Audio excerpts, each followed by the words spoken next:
Hello and welcome to today's special segment of Beyond the Classroom with Bhavna and Dia in the honor of World Mental Health Day.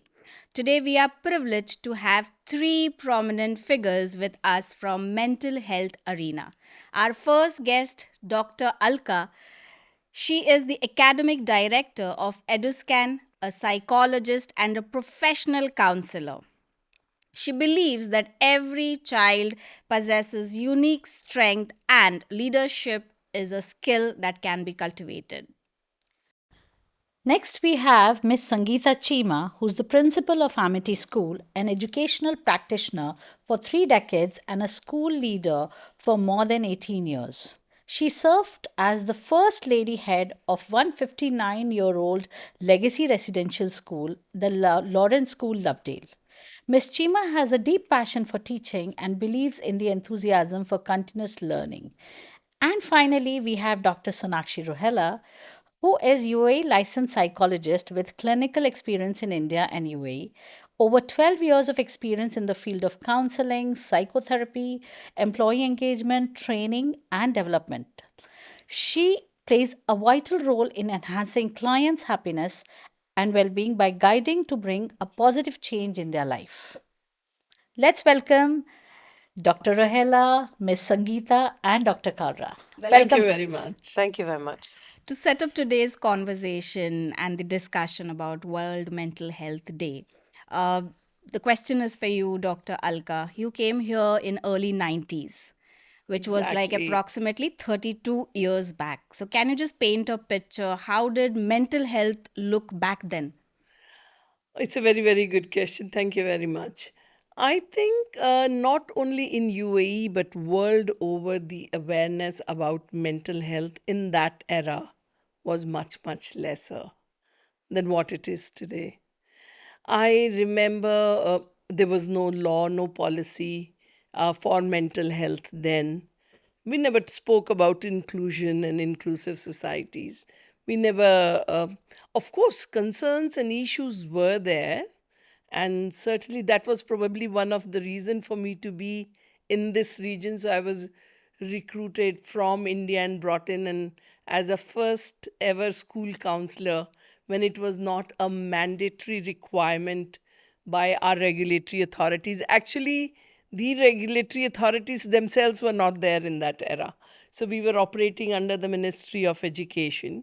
And my school used to take a lot of pride that we have a school counselor because there were always mental health issues then. But in terms of support from the community, from the country, was not that clearly defined as it is now. So we did not acknowledge it officially, I would say. So it was much, much different. Ms. Chima, the next question goes to you. So, what initiatives or programs have been implemented by UAE government to promote mental health awareness and support?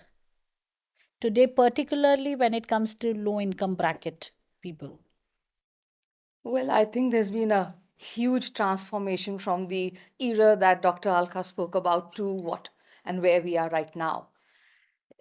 I am in complete awe and I marvel at the way the country, the UAE, and Dubai, especially the KHDA, looks into the mental health requirements of schools.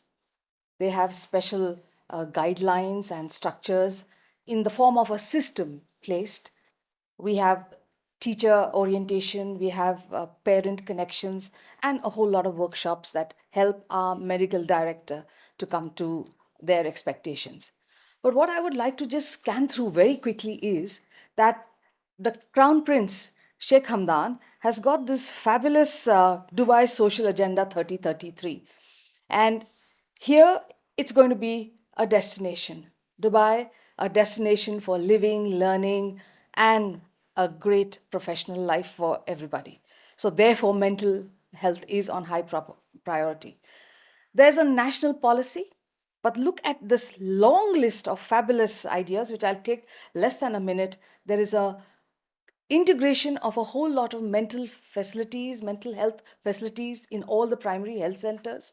There is ongoing community programs. The E-mental health services are fabulous. And look at these programs called Don't Worry Campaign and Your Health Matters Campaign. School based medical initiatives are fabulous. And of course, the blue collared workers do get a lot of attention. I've wondered if you've noticed that very often a taxi driver in the Emirates is talking to someone. Yeah. He's sharing his problems because I understand Punjabi or the Multani dialect. I know that they're just talking to someone simply because they don't want to face isolation. And that's an ongoing program which, gives that connect. And well-being is mental health. Oh, yes, and it is very important. I mean, share and care is the key to it, and the country does a lot towards it. Yes. So, coming to the same conversation about future of mental health awareness, question is for you, Dr. Sonakshi. So, what are your perspectives? As Sangeeta ma'am said, that there are so many initiatives, 3033, and there are many others which are in formulation. So, what is your idea behind this, or do you have anything that you would like to add to this?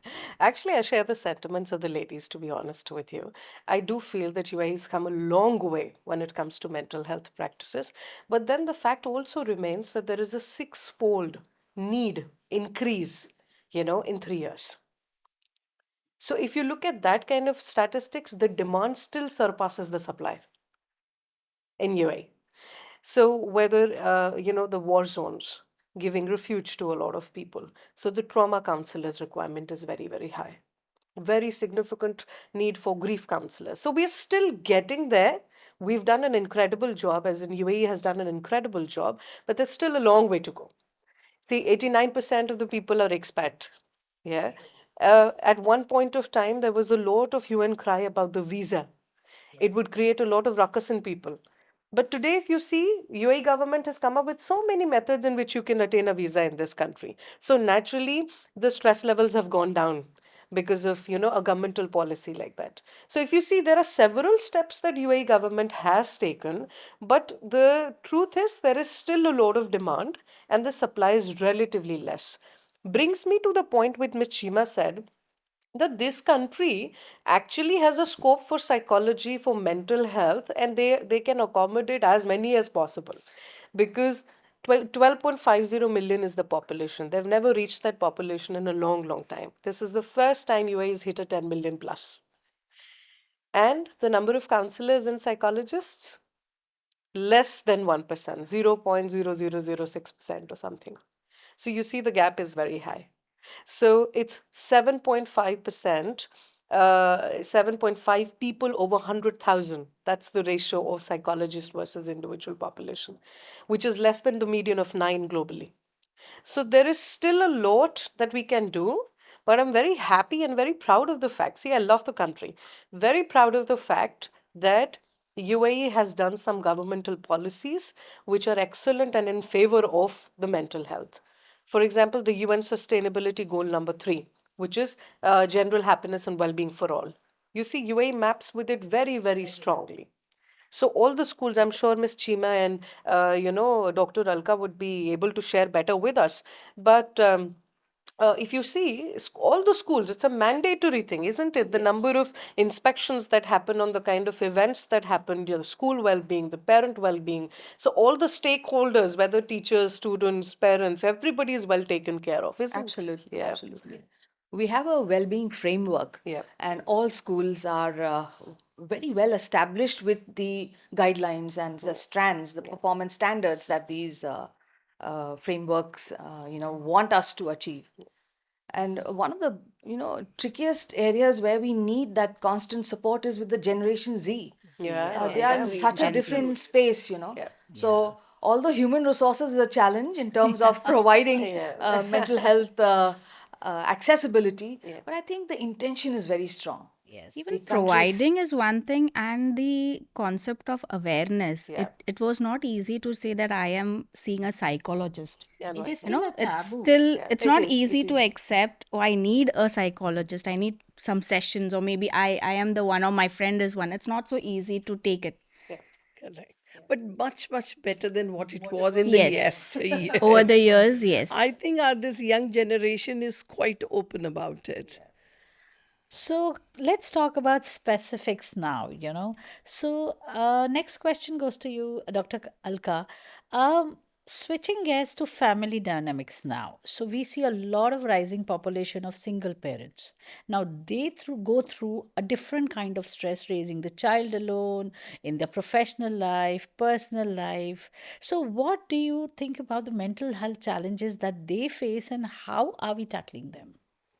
So, when we talk about the mental health challenges, there are multiple reasons. It can come from any domain of your personal life, be personal or even professional life can lead to stresses and challenges. And how do we deal with it? So, it's each one has a very personal way to deal with it. But certainly, are you looking into a very standardized kind of a system? Today, one thing which we all talk about, mindfulness. I think this term has been coined very, very frequently, and I think it's easy to understand and easy to use kind of a thing. Uh, Living in present, though executing it, using it becomes very, very challenging when your mind is pulling you towards the past and you're trying to hold it on. So they're very, very standard, easy to do methods. But and these are the methods where you again the taboo does not come. You don't need to voice it out that you're not able to see issues like stress, anxiety, depression is very common now, and people do talk to their colleagues at place of work, or children speak among each other the issues or the stress to manage their issues. So I think these general practices like mindfulness will do miracles. Another strategy which I personally love is gratitude. And I think so, prevention and cure. So let's talk about preventive methods, where um, as teachers, as educators coming from the industry of education, it's so important that we teach our young ones to start doing certain things which keep them emotionally and mentally in the arena of positivity. And I think the gratitude is the best policy.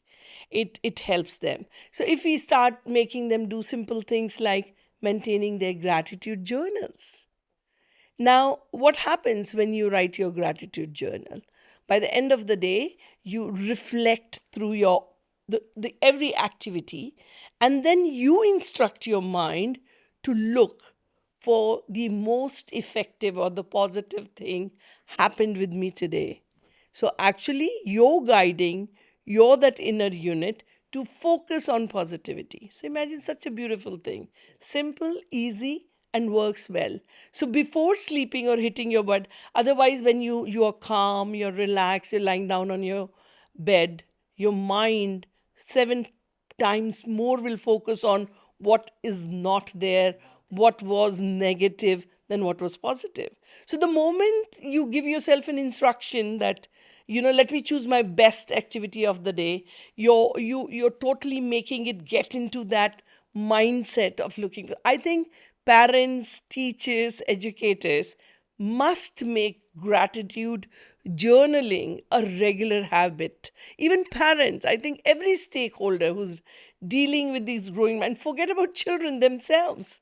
So if we make it a family activity, then I also talk about gratitude rock. So if you hate writing, you find it very challenging, just keep one little rock at the bedside before going. Just hold it in your hand. And this is just giving your feel factor, your kinesthetic, activity. And you think about how did your day go and what was the best part of the day. And thanks God for that little one thing. Teaching our children to have a gratitude is something amazing.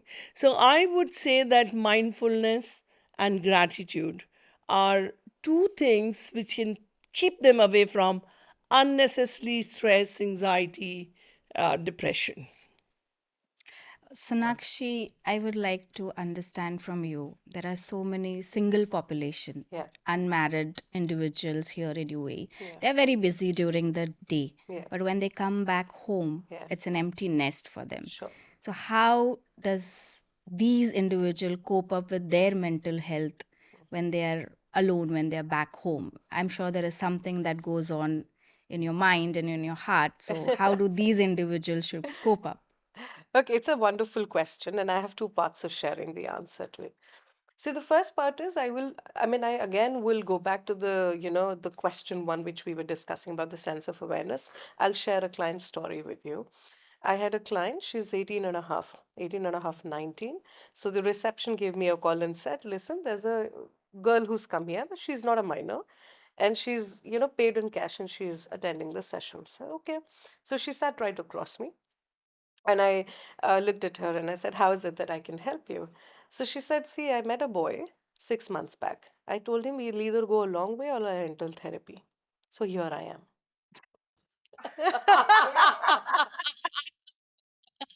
So I met a boy. I told him either we'll go a long way or I will enter therapy. So now, Dr. Sonakshi, I'm here. What Help a me. prediction. Yeah, but Amazing. what am I aiming at? The fact that people today, the single population, is extremely aware. They're very aware. Besides the fact that they also have a sense of very diffused boundary when it comes to, media, when it comes to access to people or dating apps. There are several things that are happening. But even at that cost, they're fairly aware. This is what we're experiencing. This is what I'm going to do. My next step is I'll speak to a friend. It's not helping. Okay, I'll take professional help. This is 18 and a half, 19. So you can imagine the number of people, young population that's walking up to us right now. So to answer that question, the second part of it, yes, when they go back home, there is a feeling of emptiness. There's a sense of loneliness. But that is being experienced by a lot of population today. The reason is, see, Emirati population for that matter, the marital age has gone up to 34 years. At one point of time, it was only 22. So, over a period of time, even when UAE comes up with an idea of UAE marriage fund, which is I will give you the funds, get married, the first 2 years people accessed it really well. And now, no. So now they're exercising the choice. Do I want to be with this person? Do I not want to be with this person? So they're by choice single most of the population. And But imagine at the age of 40, 42, you have a very successful career. You mentioned about 18-year-old, probably that's the younger Youngest, generation. yeah. But I'm talking about those unmarried people who are like in their 40s and 45s. I'm sure they are not that acceptable to the loneliness as compared to the younger generations. I'll give you again an example and a personal one because I'm 37 and unmarried. Right? So this question suits me really well. But I'll tell you in two parts. One part is the fact that yes, we have more time for a professional relationship or a professional identity in comparison. So I'm free to travel. I'm free to just pack my bags, go for a conference. I do not suffer from mother's guilt, right? I do not suffer from, oh, I have the liability to answer to somebody, so where am I going, how am I dealing with my money? I have the shared bank accounts, I'm still struggling with every swipe that's happening. So those kind of worries I don't carry with myself. So naturally I have the opportunity to professionally accelerate myself. But yes, agree that it does come at the concept of you taking your foot off the personal life. It does happen. However, again, coming back to the whole thing, these days we're more aware. Like, I would, even if I'm 50 tomorrow, I don't mind dating somebody. So that shackles have gone, that you're 40, biological clock, you got to date somebody, find somebody, meet somebody. That pressure is not there anymore because the world has become very fluid that ways. So that's one way of looking at it. And secondly, yes, there are still a lot of population. In fact, the age category is 25 to 40. That age category, 69.50% of the population of UAE is single. So that's a massive population. So what are we doing to reconnect with people? First of all, incredible social support systems. So, single people, I mean, my advice is please make very strong social support systems. So, you're engaging with people, you're regularly meeting people, access dating apps. Even common forums, like there are lots of expat group meetings. So please accept that, or access that because it keeps you healthy, your heart healthy. Some healthy flirting is always good. It keeps you young. Then, so Energetic. energetic also. Everybody wants to be desired. Yeah, it's a feel good factor, Yes. actually. So you Yes. need to have that, you feel that the other person need to have a compelling need for you. So those kind of gratification come from these app as well. And third most important thing is know when to get off the table. If you have been single for a very long time and you inherently feel the need that no, I think I need somebody right now. I am in that mind space. I'm able to commit. I'm able to have things in place. And if you still feel the need, please go ahead and have a relationship. You know? So it is something that I really believe in. Overall age everywhere has gone up. I think not only UAE. I've seen in India also, like now the marriage age has gone up to like 35, 36 normally. But on the contrary, you see, Bhavna, something very interesting. 67% of the people in the world get divorced in the first three of their marriage. And Even That's the No, amazing. that's startling. expectations Yes, yeah, have something gone like up, that. and The 30 right? and The expectations have gone expectations up. are Yeah. high now. naturally tolerance is low, expectations are high, distractions are high, commitment, Is and very commitment is less. very less. And the biggest thing but that people lose in marriages, passion. People lose passion in marriage is very easy. The concept of love and lust for your partner that gets really dissolved. So then it becomes something naturally. Yeah, especially if a wife is a very super hard-working wife, Yes, yes, that loss in passion seems yeah, to be yeah, quite a common realization. Yeah. absolutely. So, Miss Sangeeta, as you mentioned previously, that we have a lot of framework in place for, talking about mental health in schools. We have strong framework in space, in framework in place for the mental health zone in school. Now, lot of times when the children start schooling, and parents are not able to identify that, is there a need for some inclusion or something. So how are the teachers and the staff trained in school?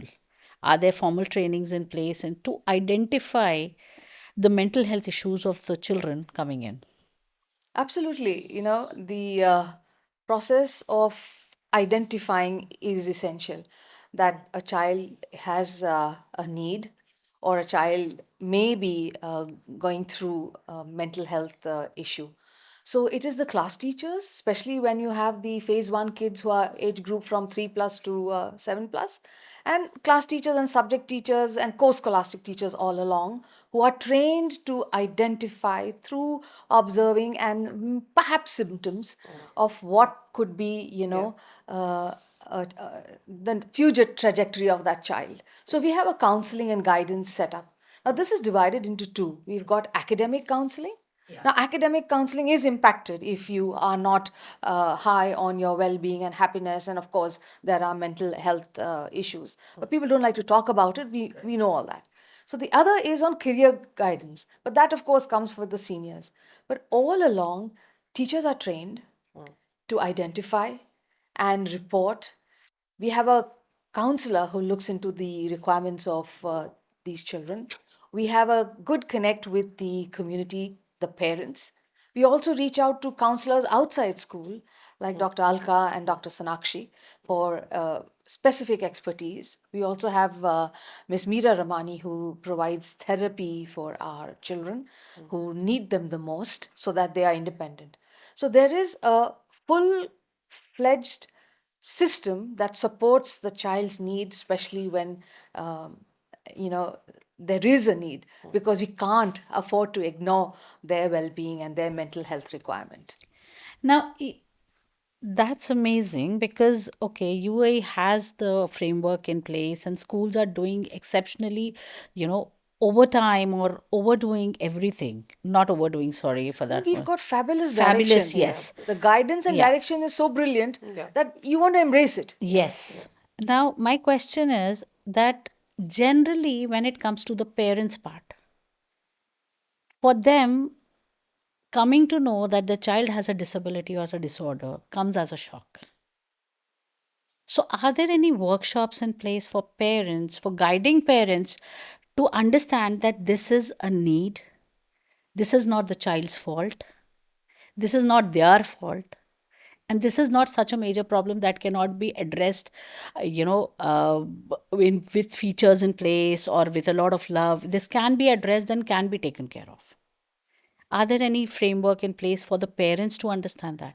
You know, again, I have to go back to this lovely word that I feel very deeply, and that's I marvel at the way the inclusion policy has been put in place and implemented over the years. It's of highest priority. So children are born and they get into this academic stream. It's like you begin there, go through, and keep proceeding. But the challenge remains when parents are in denial, and this and that I feel is you would know more, Dr. Sonakshi, the crux of a problem that stays lifelong with a child, because you're missing out on those very special years where intervention helps, especially in self-regulation, self-efficacy, and executive functions. That doesn't happen at a later stage. It has to be addressed. So we do have a very systematic process where parents who are in denial go through a very sensitive orientation. It's not easy. It ends not up with a easy. lot of discord, Yeah. that you Yes. are interfering and we know more and we know better, not realizing that professional help is required. Required. So therefore, then is when we step out of the school boundary and we get to experts like the lovely ladies we have here, and of course in the space here. So there is training, there is orientation, there's awareness, but the parents need help. And we zip our mouths and listen to them, listen to their words without being judgmental, Yes, it's very without being sensitive. too Yeah. authoritative or directive. Yeah. And they do come by, especially when they see similar cases. Yeah. Yeah. That peer sharing of similar journeys helps. And there was one more point that we discussed before, the single parents. Yeah. They go through their own set of unique vulnerabilities, which are also existing. So I think a school is like one big bubble, taking care of a lot of things and not letting that bubble burst, Yeah. and being there when there are issues which go out of control. No, and I totally Yeah. endorse what Miss Sangeeta said just now, because I work in this field all in all, and I mean, I'm very passionate about working children who are differently abled. And as she rightly said, denial is the first thing, and I know it is very very painful to accept that your child needs help or your child is different. Let's put it in a simpler word. And uh, and as long as a parent stays in denial and parent thinks that, no, no, and especially the grandparents will say, oh, you were like this, you picked up to speak very late, or you walked very late, or you were never doing a thing, which is expected though. So the age milestones are the first indicators that the children are not achieving it on time. And if one wants to give it a blind eye and say, it doesn't really matter, there's so many children who are not getting the things on time, then you go to school, because otherwise the early 3 4 years when the child is at home, but when they end up entering a institution, as Miss Sangeeta said, that then clear picture comes that this child is probably different than other children, and then it is the second hit by an external. So you've been in a denial mode and you pull those first 1 or 2 or 3 years, but then the question comes, now what? But a message to all the parents out there, the early you accept, gone is the era when you think your child is going to be labeled or tagged. And I'm talking about UAE. I'm not commenting on the other countries, but let me tell you here, the early you accept, the more help your child gets. Actually, the regulatory authorities are behind the back of the schools once the child is identified, and you get all Oh, that free help. We there's have, fabulous support there. yeah. So and you close your doors and you say, my child doesn't need a help. My child does. What are you gaining there? And That, why should you be doing that? yeah, just to give a kind of a smart solution to what is there in the scenario with parents, we have for all the children in the kindergarten, pre-KG, K1 and K2, a fabulous developmental tool called Brigands. And with this, we are able to identify and then set goals to improve. So when there is a little bit of an indication of more requirement and more difference, the parents see the report. It's a very exhaustive report, a developmental tool, and it becomes easier For for them to accept it. acceptance to come by. We're very, very small, but I will also share something with you. So it's about single parents, right? I feel children are extremely perceptive, so they're also able to read the distance between the parents within a marriage. So, when we talk about mental health, though we are talking and we think that single parents' children would be more affected, that's not the case. Sometimes the most effect happens when you can read that there is a distance between your parents. The parents live There's lesser parallel. stress. There's lesser Yes, stress, that's lesser right? stress. The parents live parallel lives under one roof but call it a happy home. So when that happens, children are more distressed in comparison to single parents. That's what we've noticed over a period of time. What Yes. about the broken families? Uh, See, how do you say about that kids? What happens with them? Are they equally good enough to cope up with all kind of stress? Because many a times kids they talk to each other and families are a part of their conversations. yeah. So have you encountered any of the story or any of the example Not that you can give any, us? many. Unlimited, I would say. Unlimited. Trying. See, yeah, like I said, not any, many. There are lots of broken families and they go through a dip. When they go through a dip, I tell them, please go through a dip. Because processing something that you have gone through is extremely important. So I validate them feeling sad. I validate them feeling vulnerable because I tell them, see, it's a process. You're climbing the mountain now. So you will feel the pressure when you go up, but it'll be exhilarating when you reach the top of the mountain. So our story is that we have to, and sometimes I will just, humor is very good in therapy. So I always tell them, they said, I can't survive. I said, when did the breakup happen? Said 4 months back. But I said, you're surviving. The worst is over. But the worst is over 4 months. You're living, The you're worst is over, surviving. yeah. So sometimes we have to look at the obvious because we focus a lot on interpretations. So drop the interpretation. Look, you're surviving. You're doing daily things. You have booked a session for a psychologist. You will spend at least an hour talking to me. So you're surviving. So broken families go through a dip and then eventually they come up. So we need to give them that time to be sad and vulnerable also. This is for Ms. Sangeeta. So, why are mental health talks still considered as taboo and embarrassing? Well, I guess the reason is obvious, culturally, socially. A lot of, you know, acceptance never ever gets realized unless you are forward thinking enough and you are transformational with your understanding and your mindset. It's all about the mindset. So culturally, we are deeply rooted with all kinds of say subcontinental issues where we think that the mother, the father, the grandparent, the society has a particular role, and if anything is not in conformation with that, then the it's better to be hidden, keep it discreet, don't talk about it. It spoils the reputation of the family, or there is a kind of honor, subject to it. So, because of the generations over the years beginning to believe very strongly on nothing that needs to be negative should be in the public domain. Yes, the It has pub. to be hidden and kept within. I think that has kind of bottled in, and it's kind of a pressure cooker setup that's happened. But now I think things are changing. So So these lovely people who I always appreciate, when I was talking to Dr. Sonakshi some time ago, if they open up, like say Deepika Padukone said, I am Yeah, going yeah, through depression.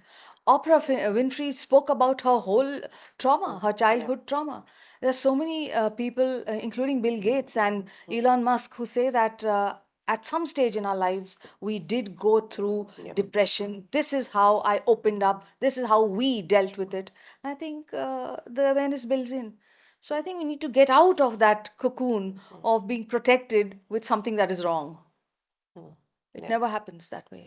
And may I just add a little thing? I also feel that sometimes when I see parents with their children who come for therapy, I feel like parents feel threatened that their experience is not taken into account. Rather, the child or the adolescent is depending on a therapist. So they feel like, oh, they have to talk on behalf of the child. It's the Sometimes insecurity. it's the insecurity. Yeah. So I agree, it's absolute cultural conditioning, if you Yeah. see. Talking about stress in workplace, moving on from parents to people who are working in the workplace, they have a lot of issues at workplace. It starts from home itself. You have to reach anywhere, it's minimum nowadays 1 hour of traffic that you are stuck in. So reaching there, managing stress, other work piled up, plus your personal commitments. So what is your take on their mental health or stress? How do you manage stress at workplace? Oh, see, so people are used to it, right? People get accustomed to it. If we are in a situation for long, we get conditioned to it. So at one point of time, we were traveling only 10 minutes and reaching either places in Dubai. Now we are in 1 hour. But because we are all in the same situation, yeah, it becomes a norm. So it becomes okay to be in such situations. However, yes, there are times like I'm meeting this client today who sent me an email, saying that I only get an hour with you, but I will not be able to share the amount of panic that I'm having. So I'm writing a letter to you, right? And I'm meeting her today at 12. And she wrote some wonderful things. She says, I found myself snapping at people. That's not me. I found, so she works in a school. She gets up at 4:30, reaches back home at 5. So she says the work is not more, but the exhaustion is a lot more.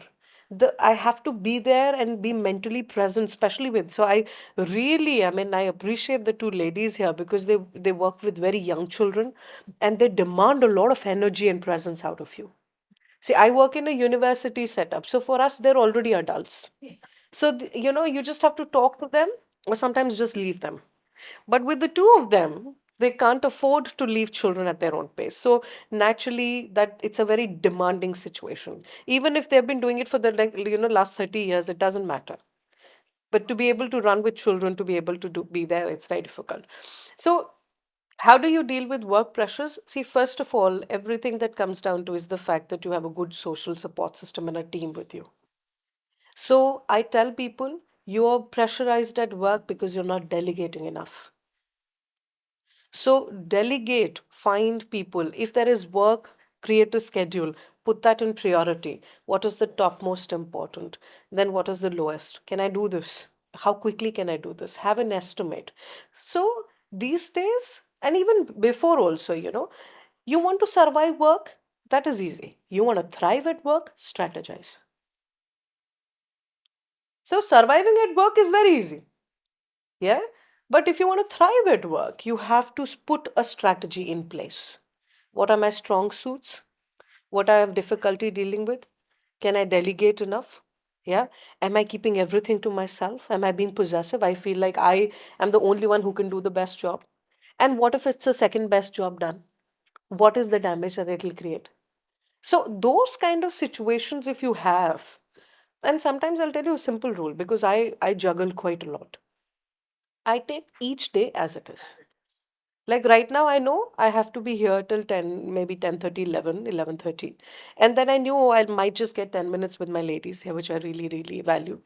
And then I will say, okay, 12 o'clock, my session starts. It'll end at 8 p.m. I'll go back home, retire, next day start. Goodness, that's a So, long time. yeah, but that happens every day for me. So, if you take each day, then you don't feel the pressure. So, most of the people suffer from anticipatory anxiety. What is going to happen next? Oh my God, this week. So, when you suffer from anticipatory anxiety, just sit back and say, today, well done. That's where mindfulness comes in. Yes. Exactly. Yeah. Let's Exactly. go to the Live in lighter the mode moment. now. So now let's So have we've some. come back to where we started. So let's Very have some right. fun, ladies. Now that we're going to put you guys on hot seat and ask like rapid fire one-liner questions. Oh, All nice. right. So the question is one liner. No, the answer has The to be answer. restricted to one line or maybe one word. Which is Okay. better? Which is Which is good. So the first question goes to you, Dr. Miss Sangeeta.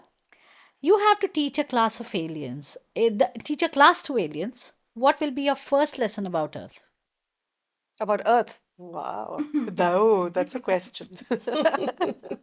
Well, get ready for a shock. Sonakshi, who's more difficult to manage? A room full of kindergartners or conference room full of stressed out adults? A room full of kindergartens. For me. Yeah. Dr. Alka, what's your guilty pleasure TV show that you will never admit to students and clients? Actually, I'm not a TV viewer. Okay. There's no time. I Since will we answer keep on so her busy. behalf. How I Met Your Mother.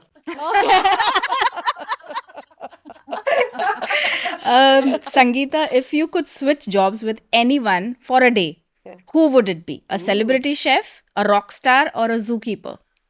A zookeeper. That'll be interesting. Okay, Sonakshi, for you. What's more stressful, grading a stack of essays, being stuck on traffic, or a class full of rowdy teenagers? Ooh, actually stuck in traffic because rowdy teenagers I really like. Okay. I know their vibe. So traffic is the issue for me. Okay. Dr. Alka, psychologists have a tendency to analyze their friends and family at every dinner party they meet. Truth or myth? Myth. 100%. We don't. But people keep saying that, oh, you must be knowing what I'm thinking. Oh, you must be knowing what is with. It doesn't so happen. It's 100% myth. Oh, lovely. I thought otherwise. Yeah, Yeah. I'm a psychologist. I think otherwise from Dr. Alka Kharwar because Both of you all are? yeah, You know what? I was expecting truth, and the next Yeah. line would be I'm analyzing you both also. Yeah. No. For me, certainly not. No, Never. but that's perfect professionalism. yeah, that is definitely. Sangeet, Because they're not paying me for that. Why should I waste my time? Oh my goodness. No, I'm actually, just good joking. point. Yeah. Yeah, Sangeeta, for you. What is your most hated household chore?